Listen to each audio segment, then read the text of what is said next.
A very warm welcome to each and everyone on Supergrads YouTube channel. Today we are beginning a new series where we are going to talk about different careers and their career paths. We really felt that students should know about this career paths before going into that career segment. So this is a new episode of Career Path series. Today we are going to talk about management in this particular episode. So this career path series will have set of episodes where we are going to explore each and every career. And this series is going to help you in selection of careers because it's going to tell you what are the requisite skill sets required for that particular career. What are the career options open in that particular career path? Which are fantastic or best colleges. If you pursue studies from there, then you're going to secure your career path if you're going in that particular career option. Last but not the least, the points which you should evaluate before joining that particular career. Okay, now let's talk about management. Management as a career कितना fulfilling होता है और management को क्यों choose करना चाहिए, क्या क्या रिक्वायर्ड स्किल सेट्स चाहिए इसके लिए, कौन से अच्छे कॉलेजेस हैं, क्या ऐसी चीजें हैं जिसकी वजह से आपको मैनेजमेंट में जाना चाहिए और कौन सी ऐसी चीजें हैं जिसकी वजह से मैनेजमेंट में नहीं जाना चाहिए, हम इस एपिसोड में डिस्कस करने वाले हैं। सो बहुत एक्साइटिंग करियर है और रिवॉर्डिंग करियर भी है। एक सबसे अच्छी बात मैनेजमेंट की ये है, it's an ever growing and evergreen career. Ever growing क्योंकि इकोनॉमी दिन ब दिन बढ़ती जा रही है, तो मैनेजर्स की नीड हर ऑर्गेनाइजेशन को होती रहेगी। एवर ग्रीन इसलिए क्योंकि शुरुआत से लेकर अब तक डेफिनेटली मैनेजमेंट बहुत खूबसूरत करियर पाथ रहा है और आने वाले टाइम पे भी रहेगा। कहीं पे भी ऐसा नहीं होगा कि मैनेजर्स की रिक्वायरमेंट कम हो जाए। इंपॉर्टेंट ये है कि मैनेजर्स का काम एग्जैक्टली लोगों के साथ मिलकर काम करने का होता है, चाहे वो मार्केटिंग लेवल पर हो, चाहे वो एचआर लेवल पर हो, चाहे वो फाइनेंस लेवल पर हो। तो लोगों को आपको क्लोजली मॉनिटर करना होता है, मैनेज करना होता है। तो अगर ये स्किल सेट्स आप में है तो आप डेफिनेटली मैनेजर को एज अ करियर चूज कर सकते हैं। मैनेजर एक ऑर्गेनाइजेशन के लिए काम करता है और उसका बेसिक काम होता है कि जितने ऑब्जेक्टिव्स हैं ऑर्गेनाइजेशन के लिए और ऑर्गेनाइजेशन के अंदर वो फुलफिल हो जाए, धीरे धीरे वो जितने ऑब्जेक्टिव्स हैं वो अचीव हो और अपने गोल्स उन्हीं ऑब्जेक्टिव्स के अराउंड वो सेट करता है। अब मैनेजमेंट को एज अ करियर के फॉर्म में समझेंगे, इसकी डेप्थ को पहले देखेंगे, फिर इसकी ब्रेथ को भी समझेंगे। ये बहुत डीप करियर है क्योंकि इसमें बहुत सारे ऑप्शन स्टूडेंट्स के लिए ओपन होते हैं। सबसे पहले ह्यूमन रिसोर्स मैनेजमेंट को समझेंगे, जो कि एक बहुत फैसिनेटिंग करियर ऑप्शन प्रोवाइड करता है मैनेजमेंट फील्ड के अंदर। ह्यूमन रिसोर्स को अगर अपन समझें तो पहले अपने को यह समझना होगा कि कोई भी कंपनी या तो एक प्रोडक्ट सेल करती है या तो एक सर्विस सेल करती है, और वो जिनको करती है उनको कस्टमर कहा जाता है। कुछ आपके इंटरनल कस्टमर्स भी होते हैं जिसको आप स्टाफ या एम्प्लॉय कहते हैं। अगर आपका इंटरनल कस्टमर आपसे हैप्पी नहीं है, सेटिस्फाइड नहीं है, तो आप जो कर लें आप आगे सक्सीड नहीं कर सकते। तो इसकी वजह से ह्यूमन रिसोर्स मैनेजर्स को अपॉइंट किया जाता है जो कि अपने एम्प्लॉयज को सेटिस्फाई कर सकें और उनकी प्रॉब्लम्स को समझें और जितने भी उनके बीच में कॉन्फ्लिक्ट्स हैं उनको खत्म करके उनको गोल्स की तरफ आगे लेके जाए। तो ह्यूमन रिसोर्स मैनेजमेंट एक बहुत अच्छा करियर ऑप्शन प्रोवाइड करता है management as a field. Second, operations management. आप अगर एक दुकान भी चला रहे हैं और व्यवस्था से नहीं चला रहे तो बहुत प्रॉब्लम आ सकती है। तो आप समझ सकते हैं कि मल्टीनेशनल कंपनीज के अंदर छोटे छोटे काम बहुत सारे होते होंगे। अगर ये काम इनका एक डेडिकेटेड पाथवे नहीं है, इनकी प्रोसेसेस रिफाइंड नहीं है, तो पूरा का पूरा ऑर्गेनाइजेशन गोल गोल घूमता रहेगा। तो इसका सबसे अच्छा पाथ क्या है और इस पाथ को किस तरीके से और अच्छा किया जा सकता है, ये डिसाइड करते हैं ऑपरेशंस मैनेजर्स। तो ऑपरेशन मैनेजर्स भी एक बहुत अच्छा करियर पाथ प्रोवाइड करता है आपको मैनेजमेंट एज अ करियर।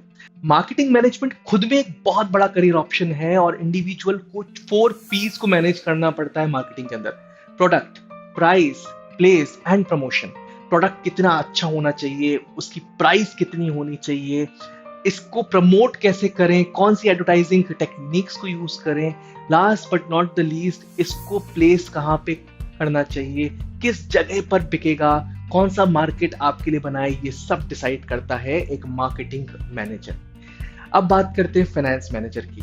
पूरा फाइनेंस का ओनर्स जो इंडिविजुअल लेता है एक ऑर्गेनाइजेशन का, वो फाइनेंस मैनेजर होता है और वो पूरा लेखा जोखा देखता है एक ऑर्गेनाइजेशन का और देखता है कि क्या इसमें ऐड होना चाहिए, क्या सब्ट्रैक्ट होना चाहिए, कितनी बजट अलोकेट करनी चाहिए और किसको कितना पैसा देना है ताकि प्रॉफिट अगले साल शो हो पाए। डिजिटल मार्केटिंग मैनेजमेंट आज की फील्ड है ये। अगर मार्केटिंग बनी तो अब के जमाने में डिजिटल मार्केटिंग बनी। अब हर चीज फेसबुक पे होती है, ट्विटर पे होती है, यूट्यूब पे होती है। तो डिजिटल मार्केटिंग अगर नहीं करते हैं आप तो आप डेफिनेटली फेल हो जाएंगे, क्योंकि आज का दौर मोबाइल और इंटरनेट का दौर है। ये वो वाला दौर नहीं है जहां पे भोपू बजाया जाता था।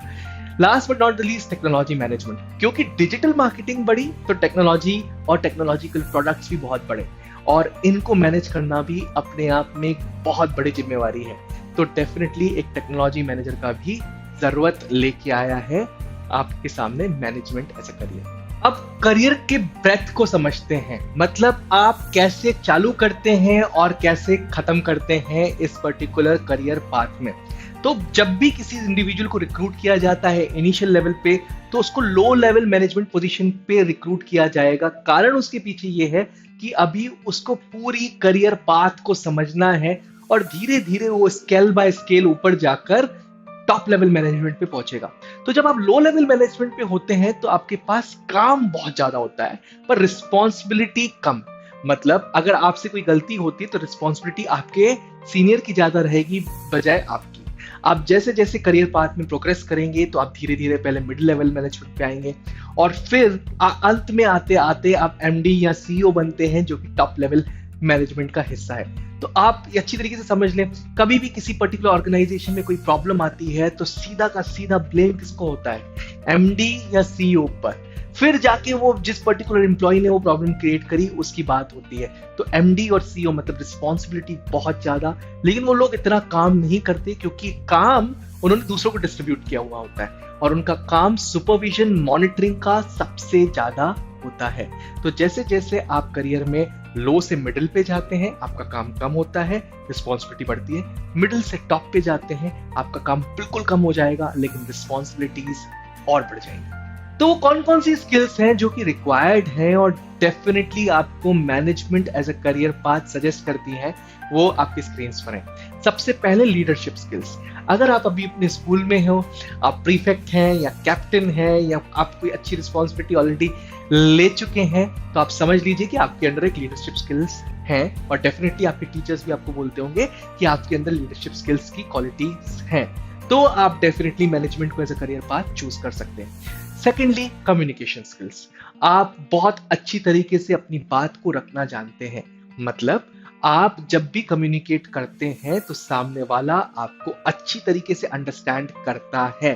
तो आपके अंदर अच्छी कम्युनिकेशन स्किल सेट्स हैं और आप करियर के फॉर्म में मैनेजमेंट को चूज कर सकते हैं। इंटरपर्सनल स्किल्स, एक दूसरे से बातचीत करने का तरीका, एक दूसरे को समझने का तरीका और एक दूसरे को जानने का तरीका इंटरपर्सनल स्किल सेट्स के फॉर्म में जाना जाता है। अगर ये चीजें आपके अंदर है तो आप मैनेजमेंट में जा सकते हैं। कमर्शियल अवेयरनेस, आपको ये पता होना चाहिए कि बाहर दुनिया कैसे चल रही है, क्या चीजें हो रही हैं, लेन देन कैसा हो रहा है और ऑर्गेनाइजेशंस कैसे बढ़ रहे हैं, इकोनॉमी कैसे बूस्ट हो रही है।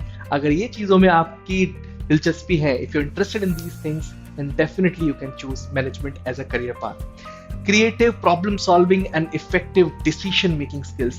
आपने देखा होगा बहुत सारे लोग डिसीजन मेकिंग में बहुत पीछे होते हैं और प्रॉब्लम सॉल्व नहीं कर पाते, लेकिन अगर आप फट से सॉल्व करते हैं प्रॉब्लम्स को और आप डिसीजन ले लेते हैं, yes I can do this, लेकिन कैलकुलेटिव डिसीजन। ऐसा नहीं कि आपने बस डिसीजन ले लिया और सब चीजें खराब हो गई। अगर आप अच्छे डिसीजन लेना जानते हैं तो आपके लिए मैनेजमेंट करियर ऑप्शन के फॉर्म में ओपन है। ऑर्गेनाइजेशन स्किल्स, ये चीज शायद आपको अभी समझ में नहीं आएगी, लेकिन धीरे धीरे जब आप पढ़ाई करेंगे तो आपको समझ में आएगी कि ऑर्गेनाइजेशन स्किल सेट्स क्या हैं और ऑर्गेनाइजेशन के अंदर आपको कैसे बिहेव करना है, किस तरीके से बातचीत करनी है, वहां की वाइब क्या है। तो इस स्किल को अभी आप समझ नहीं भी पा रहे हैं तो कोई प्रॉब्लम नहीं। निगोशिएशन स्किल्स, आपको सामने वाले से बार्गेन करना या निगोशिएट करना अच्छी तरीके से आना चाहिए। मतलब आपको ये चीज पता होनी चाहिए कि आप जो चीज मांग रहे हैं या मनवा रहे हैं वो हो जाएगी। अगर ये चीज आपको अच्छी तरीके से आती है तो भी मैनेजमेंट एज ए करियर आपके लिए ऑप्शन ओपन है। फॉरवर्ड प्लानिंग स्किल्स, आगे चलकर किस तरीके से चीजें होनी चाहिए, आज किस तरीके से प्लानिंग करनी है, किस तरीके से चीजों को पेपर में लेके आना है और बाद में एग्जीक्यूट करना है, अगर ये भी चीज अगर आप जानते हैं तो management as a career option आपके लिए ओपन है। अब कौन कौन से कॉलेजेस है जहां से आप मैनेजमेंट पढ़ सकते हैं? हमने सुपर कॉलेजेस सीरीज में इंडिया के टॉप 10 कॉलेजेस मैनेजमेंट के लिए डिस्कस ऑलरेडी किए हैं। उस सीरीज में आप डेफिनेटली जाके चेक कर सकते हैं। कुछ कॉलेजेस का नाम मैंने ऑलरेडी यहाँ पे भी लिखा है। Shaheed Sukhdev college of business studies Delhi, IIM Indore integrated program in management, IIM Rohtak integrated program in management, Christ university Bangalore, saint Xavier's Mumbai. ये बहुत चुनिंदा अच्छे कॉलेजेस हैं जहां से जाकर आप मैनेजमेंट की पढ़ाई कर सकते हैं और आपका करियर पाथ बहुत स्ट्रांग हो जाएगा अगर आपने यहाँ पे जाके पढ़ाई करी तो। हमने बहुत अच्छी तरीके से एक बात सोची कि हम जो भी वीडियोस बनाएंगे करियर पाथ सीरीज में, उसमें आखिरी में एक चेकलिस्ट देंगे जिसपे हम आपको ये बता पाए कि कौन कौन सी चीजें हैं अगर आप इनके थ्रू जाते हैं तो आप इस करियर को चूज कर सकते हैं, और कौन कौन सी चीजें हैं जो आपके अंदर हैं तो आप डेफिनेटली इस करियर को चूज मत करिएगा। सबसे पहले उन चीजों के बारे में बात करते हैं कि जो आपके अंदर है तो आपको मैनेजमेंट एज अ करियर को चूज करना चाहिए। अगर आप अच्छी तरीके से कम्युनिकेट करना जानते हैं खुद को तो आप इसको चूज करिए। You know managing task easily, आपको पता है किसी काम को किस तरीके से आसानी से करना है और उसको मैनेज करना आता है। 10 काम आते हैं अगर आपके सर पे तो आपको पता है प्रायोरिटी पे किसको रखना है, लीस्ट प्रायोरिटी पे किसको रखना है, और उस तरीके से आपको काम करना आता है तो आप डेफिनेटली करियर को, मैनेजमेंट को करियर के फॉर्म में चूज कर सकते हैं। You deal with people easily, लोगों के साथ आपको डर नहीं लगता, आसानी से आप लोगों को डील करना जानते हैं तो आप मैनेजमेंट में जा सकते हैं। You have goals in your life, aspiration है आपके अंदर, आपको आगे जाना है जिंदगी में, तो मैनेजमेंट बहुत अच्छा करियर ऑप्शन हो सकता है। You feel that you can drive a work under you, अगर आपको लगता है कि आप 10 लोगों को संभाल कर कोई भी काम कर सकते हैं तो आप डेफिनेटली मैनेजमेंट में जा सकते हैं। अच्छा, वो कौन कौन सी चीजें हैं जो आप पजेस करते हैं या आपकी क्वालिटीज हैं तो आपको definitely management as a career choice नहीं चूज करना चाहिए। हमने वो चीज भी इस पर्टिकुलर वीडियो में डाली है। सबसे पहले, अगर कोई रिस्पॉन्सिबिलिटी आती है आपके ऊपर तो आप घबरा जाते हैं, अगर आप बहुत अनईजी हो जाते हैं तो डेफिनेटली मैनेजमेंट को एज अ करियर पाथ नहीं चूज करेगा। हो सकता है कि आपके लिए डिफिकल्टी रेस करे आने वाले टाइम में। सेकेंडली, आपको चैलेंजिंग टास्क पसंद नहीं है, आपके पास कोई भी काम आता है और वो चैलेंजिंग है तो आपके लिए वो डिफिकल्ट हो जाता है, आप सोचते हो कि यार ये कैसे होगा, तो आप मैनेजमेंट एज अ फील्ड में मत जाइएगा, क्योंकि दिन ब दिन वहां पर आपको अलग टाइप के काम आते रहेंगे, अलग टाइप के चैलेंजेस आपको फेस करने पड़ेंगे। People handling is not cup of your T, अगर आप लोगों को डील करना नहीं जानते और आप परेशान से हो जाते हैं अगर लोगों से आप डील करते हैं तो भी आप मैनेजमेंट को करियर के फॉर्म में मत चूज करिएगा। लास्ट बट नॉट लीस्ट, आप प्रेजेंटेबल नहीं है, आप खुद को प्रेजेंट करना नहीं जानते, और प्रेजेंटेशन से क्लियर मतलब ये है कि आप दिखते अच्छे नहीं, कि आप अपनी बात को रख नहीं सकते, आप अपनी बात को प्रेजेंट नहीं कर सकते, कोई भी चीज है जो आपको दिखानी है आप दिखा नहीं सकते उसको इजीली, तो आप मैनेजमेंट में मत जाइएगा। इससे कतई मतलब ये नहीं कि आप लुक्स वाइज खराब है। लुक्स वाइज अगर आप जैसे भी हैं आप मैनेजमेंट को करियर के फॉर्म में चूज कर सकते हैं, बस आपको कैरी करना आना चाहिए डे बाय डे लाइफ में। So this was all about management as a career. We will definitely be coming up with some more video on career path series next time. Subscribe Supergrads YouTube channel and press the bell icon as well. That's all from my side for today. Thank you.